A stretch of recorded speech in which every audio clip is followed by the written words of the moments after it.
my calculations are correct, when this baby hits 88 miles per hour, you're gonna see some serious shit. They're here. Do you really think you have a chance against us, Mr. Cowboy? Yippee-ki-yay, motherfucker. It's showtime. Right, welcome everyone to another episode of VHS Strikes Back. I'm one of your hosts, Chris Phelps, and my co-host and good friend is Mr. Dave Horrocks. Hey there, Chris, and hello to our listeners out there. Welcome to the VHS Strikes Back, the show where we dust off the old video player and go on a nostalgic journey to look at the good and bad movies of yesteryear. And today we've got a very special guest with us. We've got Brett Scott from the Podshit Nerdcast. Welcome to the show, Brett. Hey, thanks for having me, guys. I'm a big fan of this podcast, VHS Strikes Back, and I actually found you guys through Comics in Motion, and I've been talking to Dave for months, so I've just been waiting to make this happen. I'm thrilled to be here. No, it's brilliant, and I'm sure we'll have you on again because we seem to be into a lot of the same stuff, but you and Chris almost seem to be kindred spirits there. You seem to be into a lot of the all the same movies and everything, and so this is the first time you guys have actually spoke, so I guess we'll see how this relationship flowers. See how it blossoms. Yeah. Nice to meet you, Brett, as well. And I'm really excited because Dave obviously has been mentioning you quite a lot to me. So I think our just interests in life in general are very, very similar. So I'm really looking forward to this sort of review and getting to meet you properly as well. Yeah, we'll probably end up cutting Dave out of the entire relationship eventually, but... I think so. I'm like the matchmaker. I'm like Varys from Game of Thrones, or just hopefully not burned in fire. So Brett, why don't you tell us a little bit about the Podshit Nerdcast? Well, it's basically a friend of mine and I. We were friends since we were kids, and then we kind of lost touch for about 20 years, and then sometime a couple years ago, we got back in touch and started actually hanging out again. And it was really cool because we're both still into the same nerdy stuff, comic books, movies, just all the pop culture stuff that people are into, I guess. And it was really weird because we reconnected and started hanging out again for about a year. And then all of a sudden, he moved away to a different state. And so basically what we've been doing thereafter was just communicating back and forth online. I was like, man, we need a way to actually hang out. We need to be able to hang out with one another. So I pressured him for months. He's not the outgoing type. He doesn't like to put himself out there. And eventually I wore him down and I convinced him to do a podcast with me. And that's basically what we do there is it's just us hanging out for an hour, hour and a half, talking about movies, pop culture, just nerd shit in general. That's cool. It's not too dissimilar to me and you, I guess, Chris, is it? We've probably not seen each other for over 10 years now. Yeah, same thing, Brett. We were in band together. Dave moved up from where I live in Manchester in the UK, and he's down sort of near London, Bedford way. And we just reconnected for one of my podcasts. So we've always been friends on Facebook. And then it just was like, we need to do a podcast together or something. And this is where this has come from. So nearly 2 years later, we're rocking. Yeah, now you have 3. We have more than that. And the rest. we've got loads, Brett. Honestly, it's ridiculous, but we love it. Awesome. We just kind of spin up little projects, don't we? But I mean, we talk almost every day. I think me and you, Chris. So we do occasionally have a little break. Yeah, very rarely. Well, put it this way, Brett. If someone rings me and my wife has got no worries that it's another woman, it's always like, that's Dave, isn't it? Usually bouncing ideas off each other. Now, Brett, where can everyone get you on the Podshit Nerdcast? Basically everywhere except iTunes, everywhere except Apple Podcasts. And the only reason for that is they don't allow our name. They don't allow profanity in the name of the podcast anymore. And we've tried a bunch of different ways around that, but we don't want to change the name. So we can easily probably get around it by changing the name, but I think it's a genius name, so we're just going to keep it. That's fair enough, I think. So that's brilliant. So, I mean, I think where I get you is Stitcher, so I know that one definitely works. Now, Stitcher, Google, basically anywhere except Apple, you should be able to find us. Cool.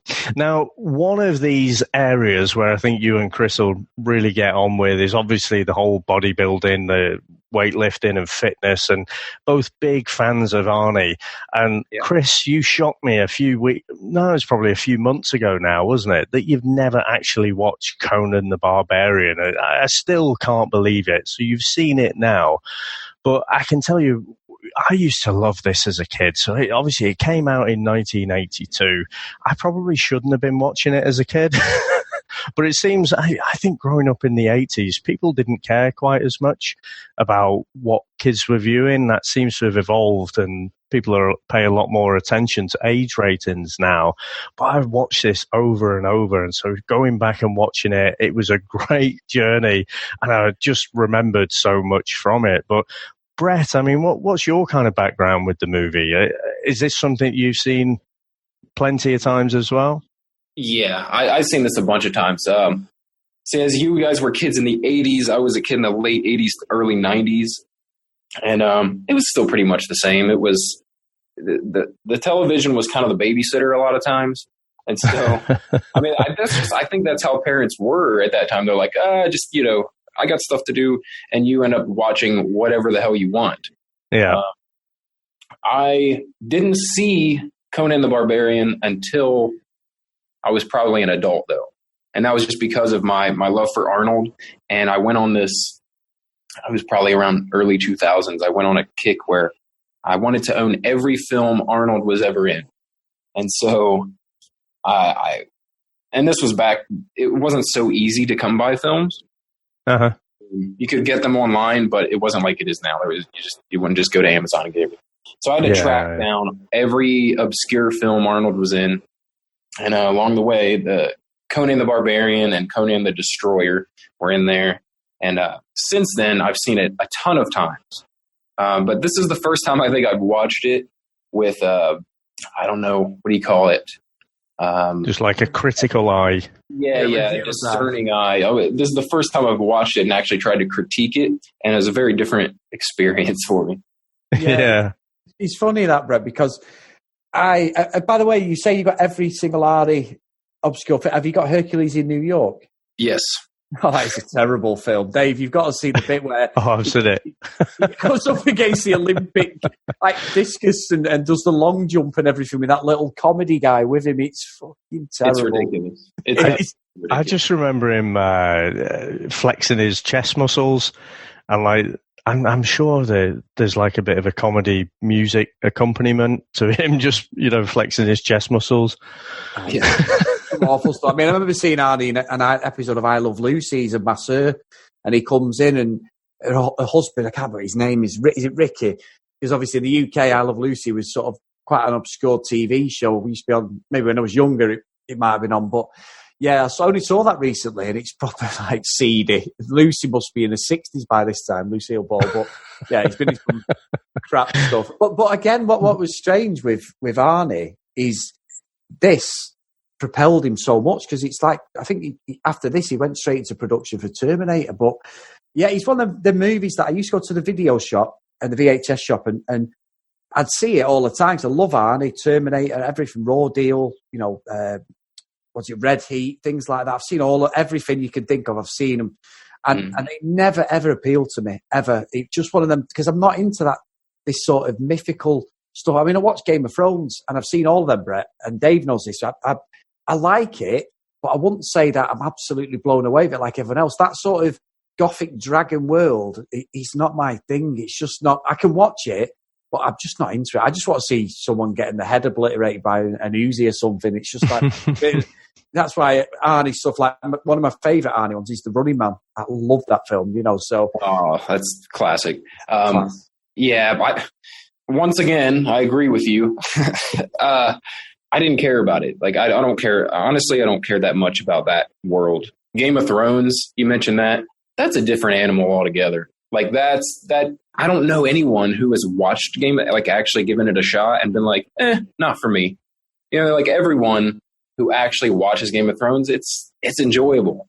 But like the whole world of Conan the Barbarian, or trying to think of other stuff in that realm, but like. So I don't know. You might be a bit young for this one, but have you heard of a movie called Kull the Conqueror? Oh, yeah. Yeah, so it's all that kind of sword and sorcery, all that fantasy sort of stuff. And again, it's not one of my very favourite genres, but I've still watched plenty of those as well.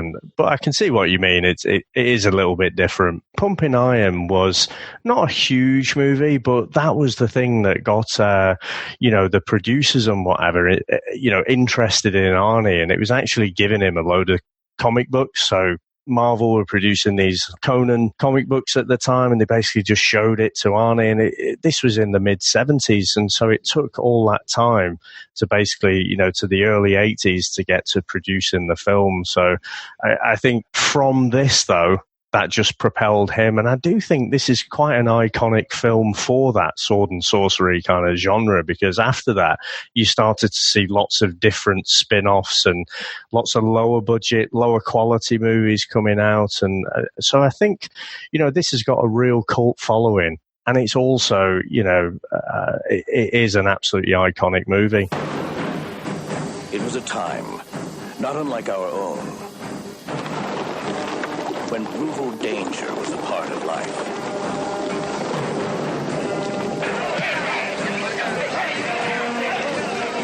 It was in this time that young Conan was orphaned at the hand of Thulsa Doom. And so it became a time for vengeance. But only after his body and his will were shaped by slavery on the wheel of pain could Conan begin his search. First, he had to learn the daring of the thief, the cunning of the fugitive,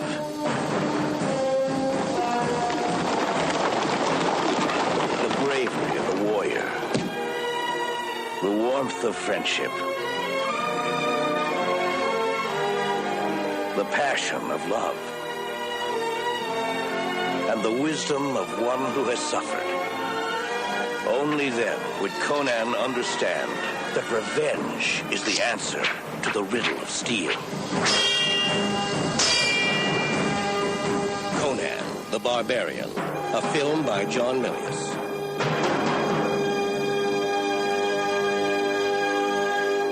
After Conan's blacksmith father teaches him the riddle of steel, the young Conan's village is ransacked by a snake-charming Slade tribute band fronted by James Earl Jones as Thulsa Doom. They kill Conan's father and wife and take him as a slave. Over time, Conan gets more strong, pushing the wheel of pain, and clearly eating a lot of protein, outlives all the other slaves, is put to work in the fighting pits where he excels and is eventually released to roam the world. Now, Brett, what did you make to this whole opening section? What's your first impressions going back to this movie and watching it with more of a critical eye? To be honest, the opening sequence and all the way up until he's enslaved is probably one of the better parts of this movie, I think. Like, it's one of my favorite parts when I was rewatching it. And I love James Earl Jones when he first comes on screen. I think he stands out in this movie. Like, I know it's like Arnold's movie, but James Earl Jones is fantastic in this thing. Mm-hmm. I think, you mentioned the Wheel of Pain. That might be one of my favorite time-lapse sequences of all time. Yeah. Like, it's not beautifully done, to where it looks like he's really changing over time, but, they worked with what they had in 1982. But I just thought it was a genius way to show him growing into this huge, powerful, barbarian, really. And I just always loved that. I was watching this little kid push this giant wheel around, and at first there's like a bunch of other people helping him. And then like eventually it keeps showing him get older and bigger and older and bigger. And then in the end, he's pushing this damn thing by himself. And he's this gargantuan. Now, it's ridiculous. It's ridiculous when I really think about it, because I know you joked about it in your synopsis there, but about him eating a lot of protein. Like, yeah, I think it's a little unbelievable that by just pushing this thing around, he somehow developed the biceps that he has, He gets an all-over body workout, doesn't he? Like, they should just bring those things back. Like, put that on one of those late-night things that they try to sell you. You know, like the infomercials. Yeah. All you need is this one device, this wheel of pain. They might want to rebrand it possibly from the Wheel of Pain, though. I did wonder something, though. Like, I don't know if anyone else caught it. Was this thing specifically just to punish people, or did it actually serve a purpose? Was it like cranking some water somewhere? Was it like turning a wind turbine? What was it doing? I don't think they actually explain it, do they? And I seem to remember watching Conan Unchained, which is all about how this movie came into production, and I can't recall. I seem to remember that they just thought, let's just put this thing there. But it was never really, it's not a mill as such. It's not making grain. It's just because it's in the middle of nowhere, not attached to anything, is it? So I think you're supposed to think, it's there for a purpose, but they never kind of elaborate on what that purpose is. Yeah, I thought it was just possibly just to torture them more than anything. Slavery was big in this sort of world, isn't it? So that's what I got out of it. But I do agree. Yeah, but slaves, you want them to actually do something, though, don't you? You want them to actually serve a purpose. Whereas if you're just going to torture them, just chop their head off. Like old Conan's mum, who I have to say is pretty damn hot. I don't remember that when I was watching it years ago as a kid. Yeah, I must admit, the blood on her sword was a bit iffy because it stopped at an absolute perfect line when she was pulling the sword on James Earl Jones. And then, I know, obviously, I do agree it starts quite well, Brett. You can see there's a bit of money being put behind it. The budget was quite good on this, but them wigs they wore, oh my word, especially James Earl Jones's wigs. I know Dave put Slade down. I don't know if you know who they are, Brett, but they're an English band from Birmingham. Noddy Holder's the singer, and oh my word, the haircut is terrible. That's a good point. Have you ever heard of Slade, Brett? I have not. No. Carry on talking, Chris, and I'm going to have to find a picture of Slade here. Just go back to what you said, Brett, regarding obviously, I suppose aesthetically how it looks with Arnie being so big, and I know you wouldn't probably know this, but when he was filming for this and getting in training, he'd been retired for 5 years, hadn't he, from Mr. Olympia. He then decided to do one last run on Mr. Olympia and got on the stage and actually won it. And I know he ended up having to trim down slightly for this film because he got so big. Because there's a film on YouTube, have you seen it, called Total Rebuild? Total Rebuild? No, I haven't watched that. No. If you get a chance, I'll try and send it to you later. He's basically, what he does is he gets in shape for this. He's always been in shape, even when he retired. But he gets into sort of bodybuilding shape because he's playing Conan. And then he decides to go to Mr. Olympia and compete 1981. So he'd not done it for 5 years. He was still massive, but he didn't have the leg development that he had. And they always said that it was an absolute con, his last victory, because there was a guy Is that a separate film from The Comeback? No, that's the one, Total Rebuild, The Comeback, when he wins it, but you've got like Frank Zane on stage, and they're all kicking off. Like Tom Platz is there, and they're all saying like he shouldn't have won it. His legs were nothing, and he won it. And they say it's controversial as hell. Yeah, very political. And he got in that much shape. And I remember Arnie saying that he felt so alien on the stage the first time he'd ever done it, where he just felt like he was a piece of meat. Really strange. But yeah, so just to segue off, that was one of the reasons as well. He was in such good shape, but he did have to do a lot of cardio as well because he come in too big for the actual role, which is quite interesting. But yeah, I mean, it's Arnie. You get what you pay for, don't you? He looks absolutely fantastic. And yeah, I got the picture that Dave sent me of this Slade. Yeah, one of them for sure has James Earl Jones hair. It's the guy at the back, isn't it? He's the guitarist. Just awful hair, and these guys rock it. You may have heard the songs actually, Brett. If you go on YouTube, there will be songs you may have heard of because I've heard them being played in America when I've been over there. But, I'm a big fan of hair bands. I really love '80s hair music, but I hadn't heard of these guys.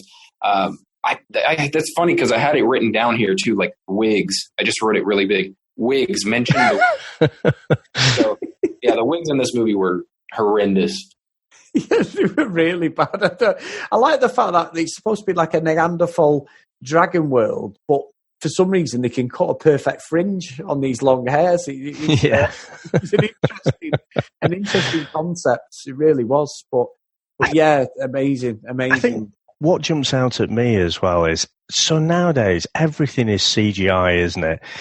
And I just like having all the practical effects. And I was actually pretty pleasantly surprised at how well I thought it stood up, because it's set in these kind of, it's an alternate universe, if you like, but it's in the medieval times. That doesn't really date that much on screen.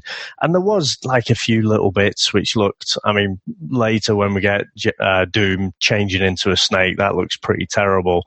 But I did like, so when Doom was kind of hypnotizing Conan's mum there, he's got some blue eye contacts in, I thought that was really effective. And, I was loving all this bit, and it actually motors along quite a bit. But one of the things that I remember, again, around this time, they do a lot of overdubbing, don't they? A lot of voice dubbing, because the on-set sound recording equipment clearly wasn't just up to it. But when Conan's being attacked in that first fight, some of the noises from him, it's just, that classic Arnie, like, it's just so over the top. But I was loving it. Throughout the entire film, you have that a lot. Like, a lot. Just what you would just, if you had it on subtitles, it would just, like, in quotes, be like Arnie sounds. Arnie groans. There's only him who can do them, to be fair. But I'm going to have to call out one bit in the film, Brett, and he's sort of towards the start, maybe middle-ish, is when Arnie gets drunk. And I was watching it. I'm watching the film. Obviously, I'm thinking, right, it's 2 hours long. Get your head in the game, Chris. Sit down, watch it. So I'm sat there watching it. And when he comes down them steps and just randomly says to some old woman from nowhere, "Slut," and then he walks down the steps and just punches a camel and knocks it out. I was like, what the fuck is going on here? Oh, I love the punch in the camel bit. Again, like you say, just classic Arnie. And the great thing is, because he's got so few lines, he is just that walking special effect. And all of it, I think it's just classic. And I do like as well where he's, after he's been released and everything, he's having some sexy time with the witch. And she sort of turns when he's halfway through, and he doesn't seem that quick to stop. No. You know what? That was legitimately scary. Like, it was. Years ago, but when I was watching it this time, I was like, holy shit, this is actually terrifying. Well, again, you would think if you were terrified in that position, your first thing would be to leap away. Yeah, no. But he doesn't. He's like, I'm almost there. But I think as well as Arnie's thinking, who doesn't like a good nail scrape down your back? Arnie's obviously thinking, he's not really frustrated. He must have been, Conan must be thinking, oh, we're in here. We're loving it. And then she just turned into a witch and he just threw her straight into the fire. It was random, really, really random, and a strange the sex scenes in this movie were really awkward. Like, yeah. I think I would have had. Luckily, I watched this alone. But I thought I would have had trouble watching this with anyone sitting beside me. Just watching it with your mum or something. Yeah, it's strange. I wouldn't watch that with my wife. It's just weird. It must be awkward as well. The actress they've got when we meet Valeria, his kind of girlfriend there. I'm sure she's about 6 foot or something. Yeah. So again, you can't have like I don't know, do they wheel in stunt ladies? You can't actually fake any of that. It has to be the main actors and actresses, doesn't it? So there was a lot of them. Arnie was getting quite a bit of action there. Even when he was a gladiator, he was getting some rapey action there. Yeah, they tossed him the girl. That's another one of the things that I was remembering actually worse than it was. Because I remember the first time I watched it, I was probably a teenager, and I remember thinking like, damn, like they couldn't put this in a movie today. It's like, yeah. And that was in 2000. So, yeah, I'm watching it. It's like they just toss him this girl, and at first it looks like he's protective of her. He covers her up with the skin there. Yeah. And then goes right into like, all right, let's get down to business. Yeah, he sort of almost like claps his hands together, doesn't he? It's like, right, here we go then. It's funny because you mentioned that, and you are right. At time and age of some of these films doesn't do well in certain points. But I know I was listening to a podcast I listened to the other day. I listened to one called "The Fighter and the Kid," Brett. I don't know if you heard of it. And yeah. I listen to it every week. I listen to it today twice a week, and they were talking about like how things have changed towards women in films. And he's like, I don't know which film it was a Clint Eastwood film where it starts off. He's with the woman. He backhands her, punches her, rapes her, and he's the hero. And that's like at the start. That's at the start of the film. That's at the start of the film. That's Clint Eastwood, Dave. You know, and that's like probably from the 60s or whatever it is. You know, when he was at his height. I don't know if it's a cowboy film or what, but he said that was like, oh yeah, he's the hero. He can get away with it. And it's like, wow, you know, you couldn't do that, but you are right. There's some bits in this which are really, they wouldn't even be able to show them in a film. I know Game of Thrones gets away with it to a point, and a lot of the women in there, it's sex sells, done it in Game of Thrones. It's just like a rampant orgy at times, but it's not done completely in a thrashing way. I think Daenerys in the first series maybe, but it didn't go as bad as it was to start with. I feel like they did that. So they slapped so many women around in the 70s and 80s. Like, it's ridiculous. It was like when you made a movie that had a man and a woman in it, that woman was getting smacked around at some point in the film. Yeah. I think, have you ever seen Urban Cowboy? No. Ah, okay. Well, it's a classic, and you guys should probably review it on this Urban Cowboy with John Travolta. All right. No, I'll have to watch that. Yeah, I'll have to watch it. Oh my God. Yeah. Well, it's a classic. I mean, like, it's a well-known film, and I won't give away too much, but I will say that she gets the hell beat out of her by people in the film. And it's like, but she's still in love with him. It's just really, really disturbing. Yeah, it sounds it. Now, what did you guys make to the Tower of Serpents? So they go and they want to steal a bunch of jewels, get to one of Doom's towers there, and they end up encountering this giant snake. Now, I'm particularly interested, Chris, because you're watching this for the first time. It's 2019. I'm interested what you make to this whole sequence. It feels a bit like watching when you see Jaws now. As a kid, I was absolutely petrified of going in, the sea, Jaws, anywhere where there was that sort of deep void of water. Jaws did a great job of it. When you watch it now, it's just simply a rubber prosthetic shark. But it was so clever the way they didn't really feature the shark a lot, other than the actual fin, and they used proper still shots of proper sharks.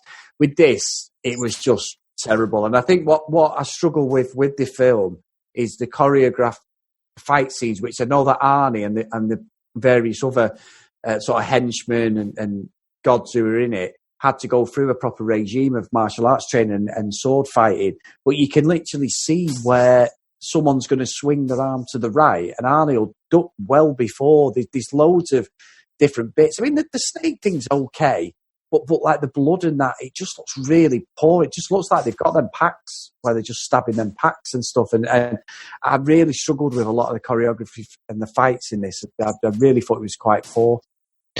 I actually thought his sword work, not so much when he's fighting against people, but when he's just like doing his forms and whatever, just doing a bit of practicing on his own. I was pretty impressed with his sword work. No.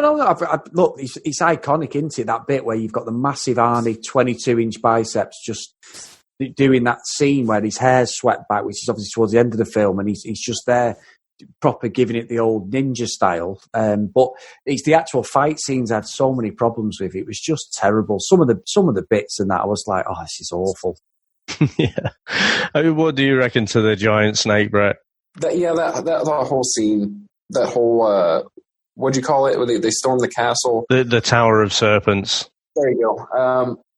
It's like you said. It looked really... It was clearly a lot of rubber, clearly a lot of effects, not so good ones.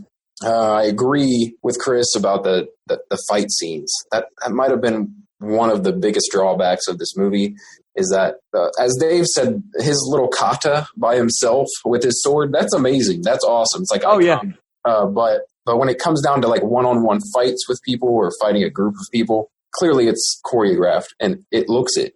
It looks like they have planned out every single move of the fight. It's just, I don't know. It didn't really work for me. No, look, I'm sure if I'd watched it years ago, I'd probably be more invested in it. And you can forgive, when you go back and watch some of this stuff, Brett and Dave, it's like you'll go back and watch it and you can forgive a lot of things because the film's meant so much to you. But because I've never seen it and I've avoided watching it because I sort of knew what I was getting and I wouldn't be invested in it, it's a shame that I'm watching it at 40 years old. If I'd watched it when I was like 1982, I would have been 4, so maybe mid-80s, maybe late 80s, then I may have been invested in it. Maybe 10, 11-year-old Chris might have been into it. But watching it now, it's a real struggle. And I'm mainly watching it because Arnie, because he's one of my all-time heroes. So it's like I'm watching it for him and seeing him learning as an actor on set, really, because he didn't have a lot of experience other than the odd TV stuff. And Pumping Iron was originally supposed, as you probably know this, but when he did Pumping Iron, yeah, he's playing a character. The stuff he says about his dad in that and everything, he is acting slightly, because that wasn't true. He didn't go to his dad's funeral, and originally they laid it on. They had a comedian with him, didn't they? He was actually training with Arnie, and then the comedian actually said, "No, you should just concentrate on Arnie. He is the star. He's someone who will work with in Hollywood." And the comedian who they used, who was doing all these stupid training scenes with Arnie, he gave the money back into the project and said, "No, you can have my fee. Do it as a proper bodybuilding film." And that's how Arnie, obviously we know he got this film, Conan, from that. But I think seeing Arnie as a fan, it's great to see the strides he makes, because obviously he ended up going in Terminator and he says even less in that. And I know some of the stuff that he says in this film, they struggled with he had to rehearse his lines over and over again, the voice coaches and everything. And even some of the trailers they had to redo and overdub his voice because they couldn't understand what he was saying. So I think that loses it a bit. But when it comes to the fight stuff, I know I've gone off on a tangent, but when it goes to the fight stuff, you can literally see like the way they charge at him with the sword held high, and all they have to do is stab him in the stomach. There's loads of that. They're like, I am going to attack you, put up your dukes. It's like, well, why would you run at him with the sword above your head when you're like 7 foot tall or something? It's just fucking nonsense. But like watching a local theatre production of Robin Hood or something. Yeah, but what I would say, yeah, that's true. What I would say though, Brett, is myself, I don't know if you listened to our episode, we reviewed John Wick 3, and I know it got. I didn't, because I haven't seen John Wick, and I. Oh right.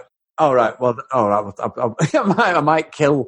I didn't think much of it because the choreography fights are good, but when you've seen one Keanu Reeves choreographed fight, it's like that through the whole film. So even though we're talking 2019 and we're talking like 37 years later, there's still films now that don't do it for me, where you can literally see that it's like one man's waiting to go in after another, and that's what you get. And I think as well, as much as I love Arnie, I also think his size doesn't help him, because he's only 6 foot or just under 6 foot. He portrays himself as 6'2". He's not 6'2". No. He might be in his cowboy boots. And I know the fight at the start, that was a basketball player who had to stoop down, the black guy he fights.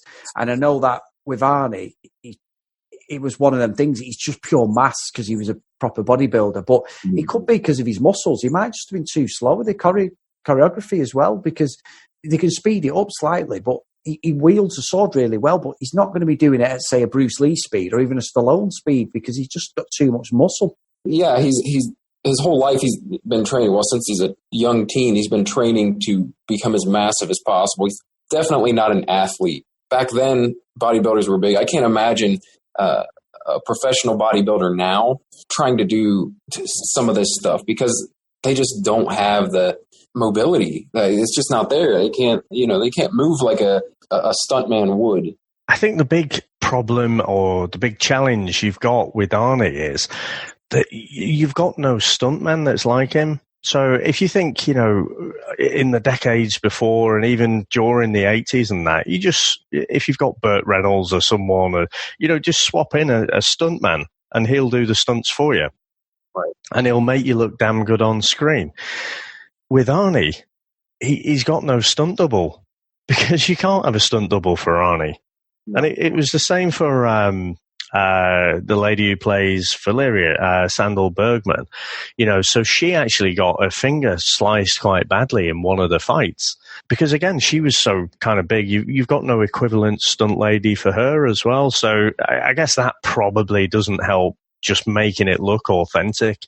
But I tell you what, I had forgotten though. I mean, when they've got all the jewels and ransack this place, and they head off to King Osric, or they get captured rather. After this was after the whole camel scene, and Conan and Subadai and Valeria end up getting hammered, and they get taken off by Ming the Merciless. So I didn't realize he was in this as well. So he basically says that, his daughter has been taken by Doom's cult, and he kind of makes a deal with Conan to go and rescue her, but the other two aren't bothered, so he goes off by himself. Now, when he goes and he tries to blend in, I mean, fucking hell, Arnie is trying to blend in with all these priests and stuff. What did you make to that interaction with that first priest, Chris? Bastard. I don't know, Dave. It's just not aged very well, I don't think. It's just... what can you say? Is it a tongue-in-cheek thing? I mean, he's fancying a bit of Arnie there, isn't he? And being a priest, I don't know. Is this before or after all the scandals and what have you? It was something I didn't remember this at all. I remember he'd tried to blend in, again, how is this man mountain going to blend in with a bunch of priests? But I didn't remember quite how the priest was playing it. Oh yeah, he was wanting a bit of the oak, Dave. Well, I think it was funny too that Arnie just like played right into it. It's just like, well, why don't we go over here? And I'm ashamed of my body. Very straight. Yeah, I honestly don't know. It might be a way. I know it sounds daft, but sometimes it might be a way of making Arnie look weak because of it's in the films. Actually. For when he does future roles, I don't know, or showing diversity in his role, because you wouldn't have got Stallone, I don't think, doing something like that. I don't know. I mean, again, I thought was it a little bit of comedy. I mean, there's smatterings of comedy, like punching the camel. I mean, after he gets captured, he's nailed to the tree, isn't he? He's crucified on this tree of woe, and ends up biting this vulture. For me, I don't know if them things are like intentionally funny or, it just comes across funny now. But, the bit with the priest, I thought that was played up as a bit of like, a bit of carry on. It's something that you'd expect to see in Cannonball Run or something like that. Yeah, I think a lot of the stuff, I think you're right. And I think it's intentional. I really do. Because at first I was thinking like, man, this is really dated. This is really, some of the acting is, and then I compare it to other movies at the time. I'm like, there was a lot of great movies that came out in the early 80s. Like, and I don't think they were unintentionally being funny. You know what I mean? Like, I don't think they were doing it trying to be serious. And we're looking back at it like, oh, this is ridiculous. They thought they were, being cool or being tough or whatever. And it comes off comedic. I think it was intentional. It seems to me there's like the biting the bird, like you said. That's ridiculous. I'm pretty sure it was ridiculous in 1982 as well. Well, it's funny because I know it came out afterwards. I'm just checking it before he even attempts to say this. But have any of you guys seen a Chuck Norris film called Missing in Action 2? Oh, that was one of his 100 or so movies about Nam, wasn't it? Yeah, what he did, Brett, he played, because me and Dave have a proper thirst for martial arts stuff, and in the future there's going to be some martial art crapness on this podcast, definitely, because we loved some of that. But in Mission in Action 2, when Arnie did it, and obviously I'd never seen this, so I had no reference point, and obviously he gets the vulture, there's a scene where Chuck Norris gets captured by like the Vietnamese army, and this colonel or general, and they're on like this proper concentration camp, he puts a rat in a bag and puts it over Chuck Norris's head and gets the rat, allegedly to kill him. And he puts I remember that. Yeah. It's like a source of torture, but Chuck Norris, being Colonel James Braddock, bites the head of the rat off because he stops like moving around in his head and stuff. And it's one of them scenes that I've always stuck with me. It's like, that is disgusting. And this is what I got the vibe from. And I'm wondering whether the Missing in Action used Conan as a bit of an influence.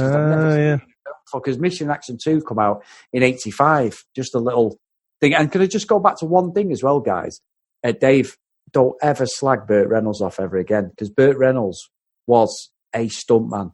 And he got injured on White Lightning, which he made, and he hurt his back. And he was a stuntman. That's how he got into films. But everyone else would have stunt doubles because Burt Reynolds always did most of his own stunts. There you go, a bit of trivia. So it was just the first, because we were talking about Cannonball Run the other day. It was just the first leading actor I could think of. So there you go. Brett, as he's saying that, just to give it a bit of context, right in front of me, I've got a signed Smoking the Bandit picture. I've got a Trans Am, 2 Trans Ams to my right, Smoking the Bandit. On my desk at work, I've got a picture of Burt Reynolds. So that's why I'm saying don't ever slag Burt Reynolds off. A picture of Burt Reynolds on your desk at work? Yeah. When he passed away, I've got a picture of Las Vegas. Has he got his shirt off? Is it one of those pictures? No, it's a Smoking the Bandit motorcycle. No, he's Smoking the Bandit one when he's got Smoking the Bandit 2. He's got his it's the first one. He's got his red shirt on and the Stetson. But I've got that. I've got a picture of Las Vegas in a frame, and I've got an Elvis Presley little model there as well on my desk. So but Burt Reynolds, Smoking the Bandit, I've got it all around my room where I am talking now, Brett. So as soon as Dave started dissing Burt and the Cannonball Run, it's all over. I wasn't dissing Burt. I was just giving an example of leading actors sort of shipping in stunt doubles, and it's usually the stunt doubles that make the action look pretty good. No, it sounds like I've touched a nerve there. So, Brett, this is just before Chris is about to say, Smokey and the Bandit was my favourite ever movie. Like he always does. Rocky was my favourite ever movie. Back to the Future, my favourite ever movie. Hey, it's not subjective. I'm open to anything. But yeah, no. Anyway, let's move on. But yeah, he can never slag Burt off to me. Now, I know you weren't slagging him off, Dave, but I thought I've got to go back to that. You can't have Burt. No, it's a good bit of trivia. I didn't know that. That was good. Yeah, he hurt his back badly, to be fair. That's why he ended up with a addiction to painkillers, Burt Reynolds, because he hurt his back. It's White Lightning when he played a guy called Gator McCluskey to do with like moonshine and bootlegging around the sort of deep south of America. He did 2 of them, Gator McCluskey and White Lightning, 2 great films. So cool. That's pretty bad, that, Brett, isn't it? That I know that sort of thing, but classic. We're not as alike as I was just thinking, as we've got the signed Burt Reynolds thing there, I'm sensing a divergence here. No. To be honest, though, I have not seen Smokey and the Bandit. I've not seen a lot of Burt Reynolds films. So you never know. I might go watch them this week, and then Chris is going to be emailing you. Yeah. Start with the Longest Yard Mean Machine, as it was called in the UK, Longest Yard. Then go to White Line and Gator McCluskey. Then you go Smoking the Bandit 1 was 77. Smoking the Bandit 2, Cannonball Run. Smoking the Bandit 3 is rubbish. You're not in that. And Smoking the Bandit 2. Then you've got stuff like Stroker Race, is a bit of a crappy NASCAR film, which is pretty funny. Hooper's one of his best ones. He's got Roscoe out of Dukes of Hazzard in as his mate. James. I hope you're writing all these down, Brett. I think I'll just Google Burt Reynolds films. No, but really, I've never cared to watch any Burt Reynolds films, so you never know. I might like them. I mean, I like everything else you do, so. Yeah. No, we're going to hopefully be reviewing one of his films soon, aren't we, David? Yeah, so we were talking about Smokey and the Bandit. So we're going to do No Retreat, No Surrender for the next episode, but I think it was a toss-up between that and Smokey and the Bandit. So I think we'll be doing Smokey and the Bandit pretty soon. Yeah, good stuff. Sorry about that, go completely off segue there, guys. That's all right. Apologies. Speaking about, liking all of the practical effects, apart from, James Earl Jones changing into a snake when you get him in that big orgy kind of scene, I thought one thing that was particularly bad, I think, was some of the early, you wouldn't even call it CGI, but when they basically try and bring Conan back to life. Oh, yeah. And you get all these spirits trying to take him up, and, they're fighting off these spirits. I was like, ooh, that's not aged well. Yeah. No, it was pretty bad.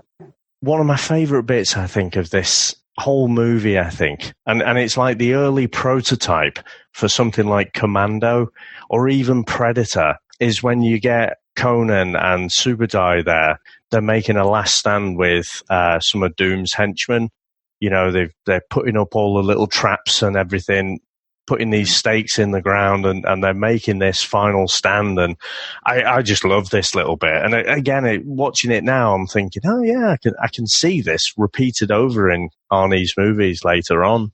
Yeah, the preparing for battle scenes. Yeah. Yeah, it's almost like a training sequence in Rocky. You know, I had to bring Rocky into this, but like bit of a montage.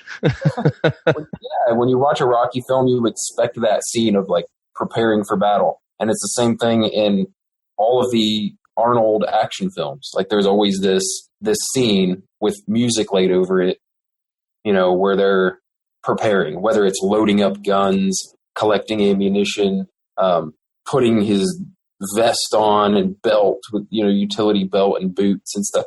Like, yeah, that's iconic stuff. Commando, Brett, you were saying there. I like it. John Matrix, classic. Arnie special, classic. Well, you are right.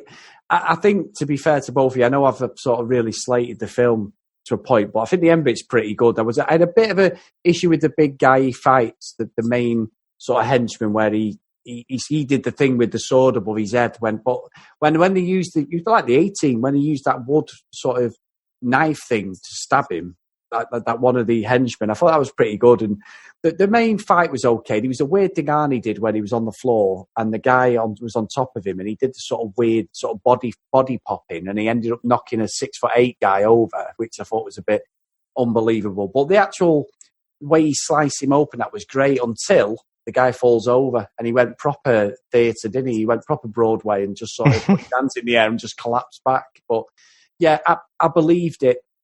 And the bit of the tension with James Earl Jones when he gets his sword, gets the bow and arrow out, and he's going to kill. Is it his daughter who's the one who's sort of been chained up and stuff? Yeah, that's right. Yeah, that's the king's daughter that they're trying to rescue. Yeah, that's all good. I didn't mind it at the end, and I think once you've watched it for so long, you invest in it slightly as much as. Like, you are right, Brett, you watch it from a different eye. We've done this where we've watched films that we've loved, and then when you're actually reviewing it, you watch it again and go, oof, it's not. And like, well, this is the whole point of the podcast as well, but you do question a lot of things when you watch it. But yeah, I did quite enjoy it towards the end. I think one thing I noticed about this movie, though, that's different than a lot of movies you'd watch today, is there's a lot of different little storylines before you get to the end. Like, you've got all these different missions they go on. You've got this story, and then you almost don't know. Like, if you were watching it for the first time, you would think this was the climax. And then it's like, oh, wait, there's more. Then they've got another sequence where they regroup, and then they go fight another battle. Like, it's pretty crazy. Nowadays, it would just be like, you get beat down, you retrain yourself or prepare yourself, and you go back and you defeat the main, the big bad. But yeah. Several back and forth. It's like, first they go to the Tower of Serpents, they go there, and then they go on another mission, and then Conan gets strung up on the tree to be crucified, and then they go back once again, all war painted up. Yeah, and this was actually a really cut down, simplified script as well. So they actually had Oliver Stone draft a script, but it would have cost a lot more. It was way more budget than anyone would have been willing to invest, and it had fighting hordes of mutants and everything. So they really cut it all back. But it's still, you're right, it's a bit convoluted. I don't think as a kid watching this, I really understood kind of what was going on. I just kind of lived from fight scene to fight scene. But yeah, I mean, one of the other things as well, you know, it's absolutely brutal when you get Conan, he's stormed that set at the end. You know, you've got James Earl Jones, he's trying to put the old snake hypnotism on him, and Arnie he's too strong for it and ends up hacking off his head. When he's got that huge sword in the air, he is actually, you know, bringing it down onto James Earl Jones's shoulder, and they practiced it over and over again. And again, in Conan Unchained, you see Schwarzenegger talking about, you know, he was quite impressed that James Earl Jones was willing to just stand there and let him sort of just swing this sword at his head, because it could have gone quite badly wrong. That is nuts. I know James Earl Jones, like I said, is one of my favorite parts about this movie. He's just a good actor in general. I mean, that's Darth Vader sitting there, man. That's Darth Vader. It's pretty amazing. I mean, considering you've got this novice, Arnie, you know, who goes on to become this global sensation, but ultimately it's his first real acting role.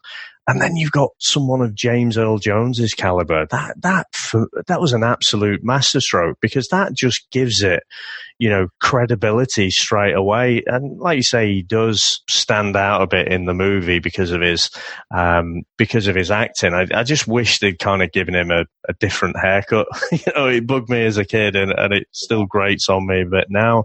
But one of the henchmen I quite like, he appears in loads and loads of different things. He's one of Arnie's bodybuilding buddies, the Sven Ole Thorsen. So he's the one who, you know, he gets caught by the trap. He sort of wheels his hammer and onto what he thinks is Conan's head, and then it's set off one of the traps. But yeah, he's just one of these guys. Just he goes around and bullies himself. He was in Gladiator as well. You know, bullies himself into roles and stuff. And no, he definitely. I don't really remember him so much as a kid, but on this rewatch, he stood out for me.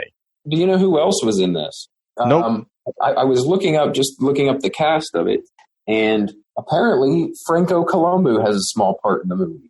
And I couldn't spot him anywhere. Like, I was trying to see it when I went through, but he plays like some random guard at one of the castles. So it was another one of Arnold's old bodybuilding pals who actually does the same thing like you're talking about, like ends up in all these movies with Arnold, like small parts. He was also in Terminator in a small part. Yeah. He was running around somewhere in this movie, and I couldn't find him. I was wondering if you guys spotted him.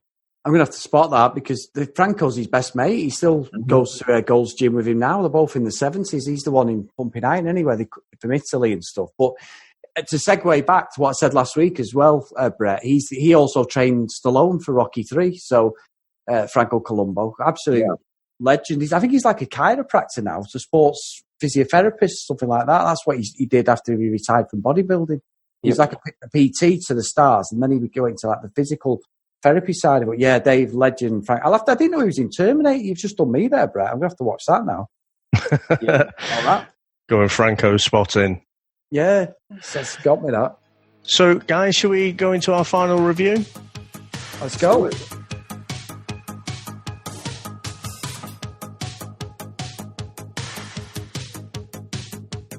So, obviously, Brett, we have a 5-point scoring system.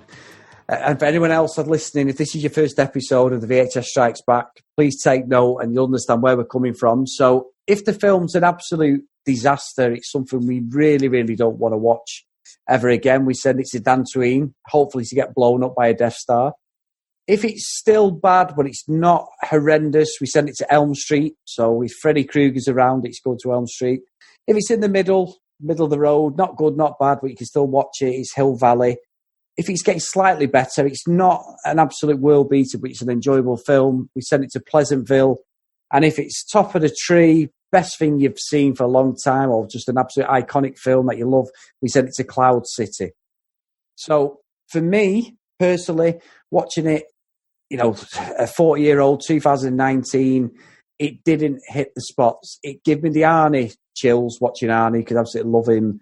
It's great to see his development and also see how he improves. I know he gets slated for his accent, but in the end, his accent is what made him as much as his body did, because it's just been ridiculed over and over. But he is in full-on Arnie mode, and I think when everyone sends him up, it's probably more for Conan than anything, because it really is Arnie at his best, sound effects wise. Anyway, it really is the exaggerated special effect, the exaggerated send-ups of Arnie's accent are probably from these films I've just said. So yeah, it was all right. There was a few good bits, a few pop culture bits of Arnie. The bit with the sword when he's wielding it, doing the kata, as you mentioned, Brett, fantastic. So I'm probably never going to watch it again, I must admit. So I'm going to send it to Elm Street. It's not the worst thing I'm ever going to see, but it gets an extra point just for having Arnie in it.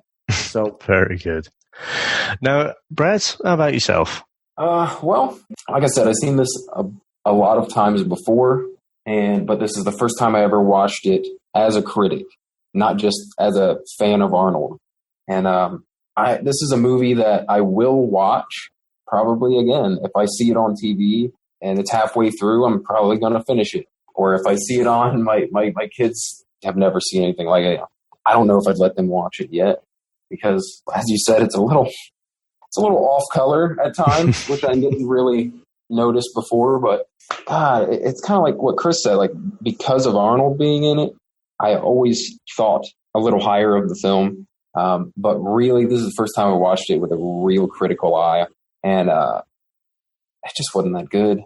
It really, the fight choreography.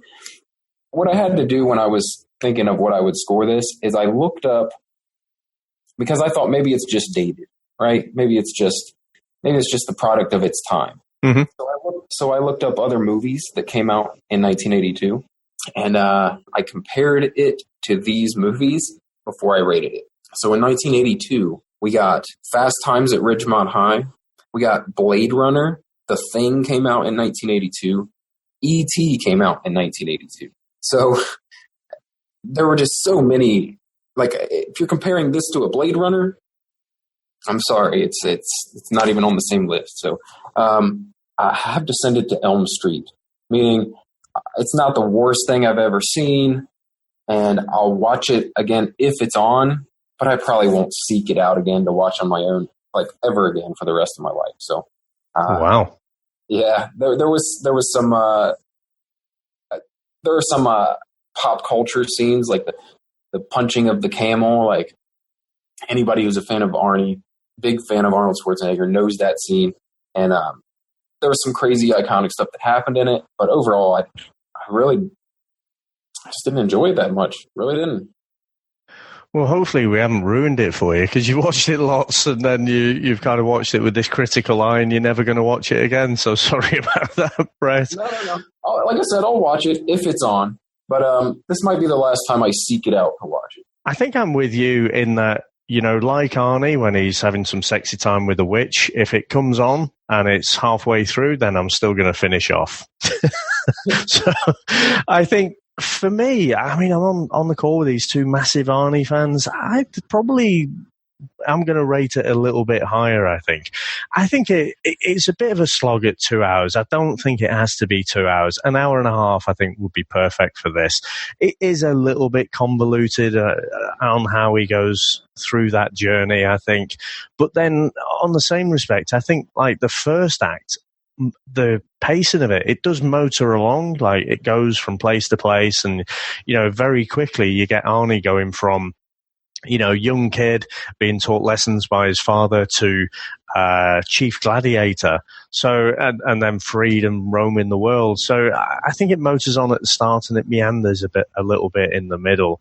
I think there's a lot of fun. Like you say, it's more kind of individual scenes, individual moments, the camel incident, the biting the neck of a vulture to keep himself alive. I just think it's hilarious looking back. So I think for me, would I watch this again? I don't know, because we've got a huge backlog of other stuff kind of out on time, but I think I could well see myself going back and watching this whole movie again. So for me, I think we're going to review a lot of better Arnie movies. Again, there's a long list. We're going to make sure we go through all the major Arnie, the Stallone, the Van Damme, and I think we'll see better Arnie movies than this. But for me, I'm going to put it right in the middle. I'm going to put it at Hill Valley. Stuff, Dave. Good stuff. Okay, so Brett, where can everyone get you on the interwebs? Well, we have the Podshit Nerdcast which is, as I said in the beginning of the podcast, it's everywhere except for Apple. So you can find us on Stitcher, Google, SoundCloud, even, like all over the place. If you go on Facebook and just look up the Podshit Nerdcast, should come right up. We post most of our episodes every 2 weeks. We try to do every 2 weeks. And sometimes I also post the episodes on my YouTube channel, which that's another thing people can check out if they want to. I've been on YouTube since 2012. It started off as a fitness YouTube channel, and it ended up being where now I review movies and share my comic book collection and, talk about TV series and all kinds of random pop culture stuff, tell life stories. So Podshit Nerdcast you can find basically on any podcast catcher except for iTunes. And then if you want to find me on YouTube, just search Brett Scott on YouTube.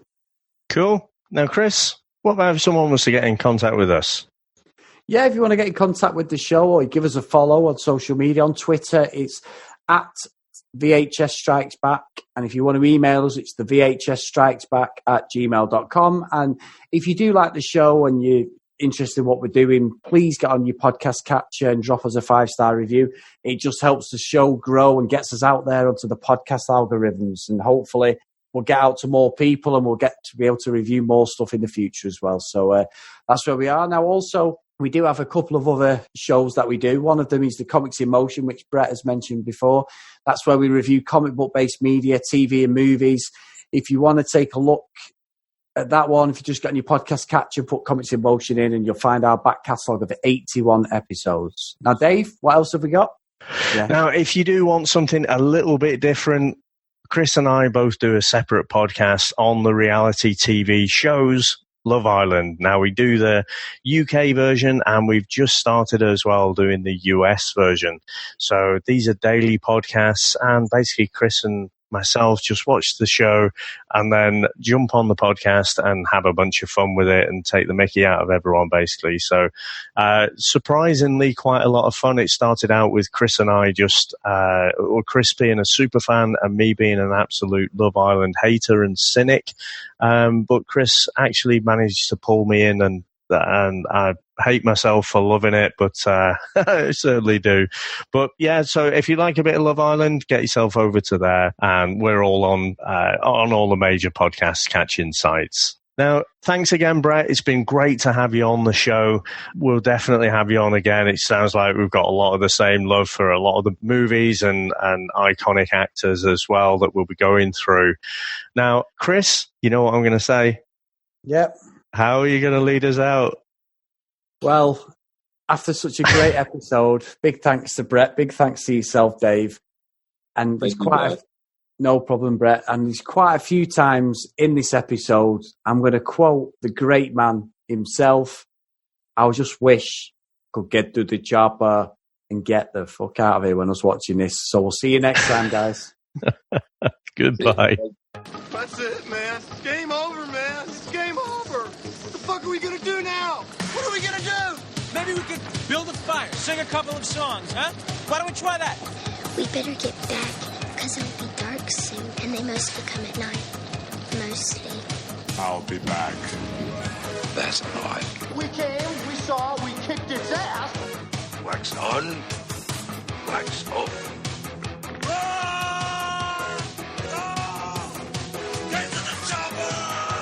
One ring to go. All right. Ding, ding. Bust you up. Go for it. Well, here we go. Ain't so bad. Ain't so bad. Ain't so bad. Come on, ain't so bad. Yeah, you must be crazy or something. I'm crazy. You just so stupid. Yeah, maybe you're crazy. I ain't breathing heavy. He's a fool. He's stupid. I've seen you at 6.